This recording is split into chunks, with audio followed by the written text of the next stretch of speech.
हमारे बेल राणा पूंजा की धरती से नमन जोहार। और इस ऐतिहासिक आदिवासी चिंतन शिविर में उपस्थित हुए हमारे प्रदेश टेरिटरी के आप सभी गणवीर और गणवीरांगनाओं को भी मेरा जय जोहार। आप सब इस भारत देश के मूलवंश, मूल बीज,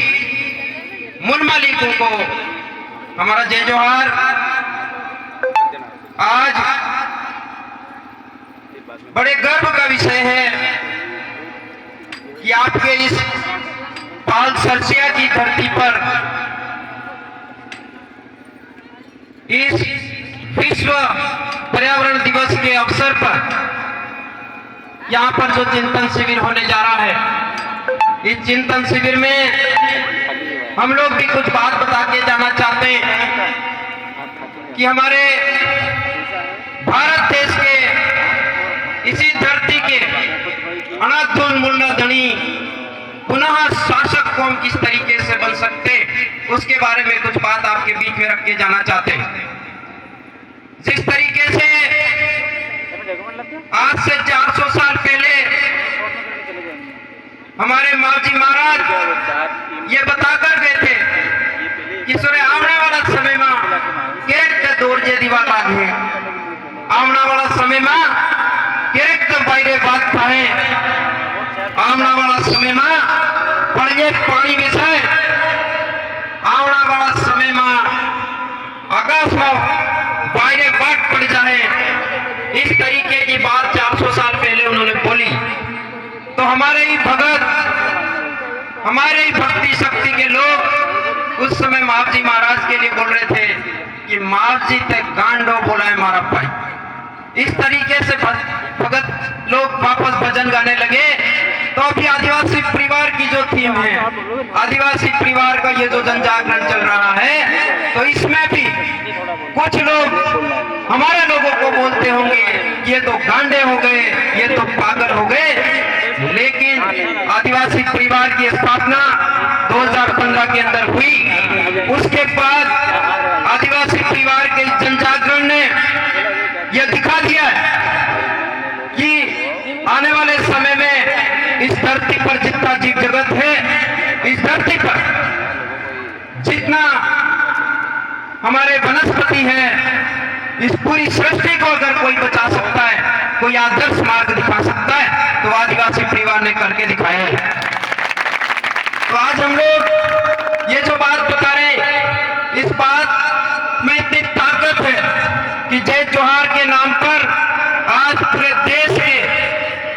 आदिवासी एक होकर, एकता में आकर सिर्फ परिवारवाद की भावना के साथ में एक अपना आदर्श जीवन जीने के लिए दृढ़ संकल्पित हुआ है। तो इस आदिवासी परिवार के माध्यम से हम लोगों को बहुत अच्छे तरीके से हमारी जो पुरानी जो परंपरा है, हमारी जो परंपरागत रूढ़ी प्रथा लगातार चली आ रही थी, तो उस रूढ़ी प्रथा को हमारे लोग, कई विद्वान लोग हो गए, कोई पढ़ लिख कर नौकरी पेशे में चले गए, तो उन लोगों ने हमारी जो मूल संस्कृति थी, हमारी जो मूल बोली थी, हमारी जो मूल भाषा थी, उसको त्याग दिया था। तो आज की तारीख में पुनः हम लोग हमारी जो संस्कृति है, हमारी जो मूल बोली है, हमारी जो मूल पहनावा है, उसको पुनर्जीवित करने का काम कर रहे हैं। और पुनर्जीवित करके हमारे लोग एक जगह पर एक समान होकर आने वाले समय में हमारी जो ये लड़ाई है, इसको बेहतर तरीके से लड़ रहे हैं। आज की तारीख में हम लोग ये बता देना चाहते हैं कि हमारे आदिवासियों पर जितना जो आदिवासियों का ट्राइबल जो टेरिटरी बना हुआ है, उस आदिवासी पर ही सबसे ज्यादा अत्याचार हुआ, आदिवासियों पर ही सबसे ज्यादा शोषण हुआ। तो आदिवासियों पर शोषण जो हो रहा है, उससे रोकने के लिए हम लोगों को किस प्रकार से काम करना चाहिए। तो जिस तरीके से आज शासक वर्ग के द्वारा, राजनेताओं के द्वारा हमारे लोगों को लगातार तरीके से शोषण हो रहा है, अत्याचार हो रहा है, तो उसको रोकने करने के लिए हम लोगों को पुनः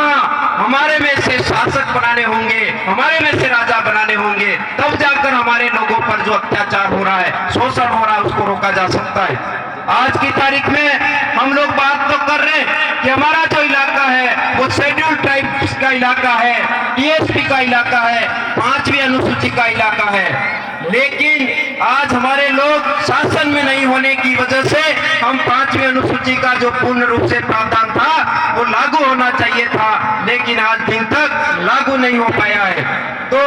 हमारे लोग संवैधानिक आधार पर जो जन जागरण कर रहे हैं, हमारे उन लोगों को कई लोग ये नक्सलवाद और आतंकवादी के रूप में बोल रहे हैं, तो हम लोग उन गांडू हरामखोरों को यह बताना चाहते हैं कि हम लोग संवैधानिक तरीके से जन जागरण का काम कर रहे हैं। क्या हम सवाल खड़ा करना चाहते हैं कि क्या 5वीं अनुसूची का प्रावधान भारत के संविधान में नहीं है क्या? जब 5वीं अनुसूची का प्रावधान भारत के संविधान में लिखा हुआ है, तो हम संवैधानिक तरीके से जन जागरण कर रहे हैं और वो लोग विरोध कर रहे हैं, तो उनको हम लोग बताना चाहते हैं कि जिस दिन कोई भी किसी भी प्रकार का छोटे से बड़ा जो नेता बनता है, तो उसको भारत देश के संविधान की सौगंध खाता है, वो बोलता है कि मैं भारत के संविधान के प्रति सच्ची निष्ठा रखूंगा, विधि द्वारा स्थापित सभी कर्तव्यों का निर्वहन करूंगा। तो इस तरीके से वो सौगंध खा रहा है, तो हम लोग बताना चाहते हैं कि सौगंध खाने के बाद भारत देश के संविधान का उल्लंघन कर रहे हो, तो आप लोग देशद्रोही हो, और जिस दिन भारत देश का ओरिजिनल डीएनए जाग गया, उस दिन आप लोगों को देशद्रोह का मुकदमा ठोकना होगा, और इन लोगों को भगाने के लिए हमारी युवा कम्युनिटी को आगे आना होगा, हमारे बुजुर्गों को भी आगे आना होगा। तो निश्चित तौर पर हम लोग बहुत मजबूती से इस लड़ाई को बहुत बेहतर तरीके से लड़ सकते हैं। और एक और विशेष बात हम लोग बताना चाहते हैं कि आज पूरे तमाम इलाके के अंदर हमारे जो बिलों का जो मूल अस्तित्व है, हमारे जो बिलों की पूरी जो पहचान थी, उसको लगातार खत्म करने का काम किया जा रहा है। आज की तारीख में हमारे जितने महापुरुष हैं, उनकी भी झूठी मनगढ़ंत काल्पनिक बातें लिख करके उनकी भी झूठी वंशावली तैयार कर दी गई है। आप लोग अच्छे तरीके से आजकल सुन रहे हो, हमारे यहाँ के हमारे इलाके के महान महापुरुष रहे बिलराना पुंजा, उनको भी उन्होंने राजपूत बताने का बहुत बड़ा कुकृत्य कर दिया है। तो हम लोगों को वास्तविक बातों को जानना होगा, पहचानना होगा और उन लोगों को भगाना होगा। एक और बात बहुत अच्छे तरीके से समझनी है कि उस जमाने में जब इन्होंने वंशावली तो अभी तैयार कर ली, 1920, 1922 से 1935 के बीच में इतिहासकार पैदा हुए थे, तो इतिहास तो अब लिखा गया, लेकिन हमारी जो लड़ाई है वो 500 साल पुरानी है। तो 500 साल पहले किसी भी प्रकार का कोई इतिहास नहीं लिखा, और इतिहास अभी लिखा गया है। तो हम लोग बताना चाहते कि उस समय किसी भी प्रकार का कोई इतिहास नहीं लिखा गया, तो ये लोग किस तरीके से ये झूठी मनगढ़ंत काल्पनिक बातें लिख रहे हैं। तो ये झूठी मनगढ़ंत काल्पनिक बातें लिख लिख कर हमारे लोगों को लगातार गुमराह किया जा रहा है, और हमारे बीच में से ही बहुत सारे लोग जो हरामखोर लोग हैं, दलाल लोग हैं, चरण चाट लोग हैं, अयोग्य लोग हैं, वो उनके साथ में घुसे पड़े हुए हैं। तो उनको भी हम लोग कहना चाहते हैं कि आप लोग उनके साथ केवल और केवल सरपंच बनने तक होंगे, वार्ड पंच बनने तक होंगे, एमएलए बनने तक होंगे, और यहाँ तो केवल सांसद बनने तक होंगे। लेकिन हमारे पुरखों का बहुत बड़ा सपना रहा है, हमारे पुरखे ये बता के गए थे कि हमारा जो बिल टेरिटरी का जो पूरा इलाका है, जिस तरीके से हम वैसे तो ये भी बताना चाहते हैं कि भारत देश का जो नामकरण हुआ है वो भी आदिवासियों के नाम पर ही भारत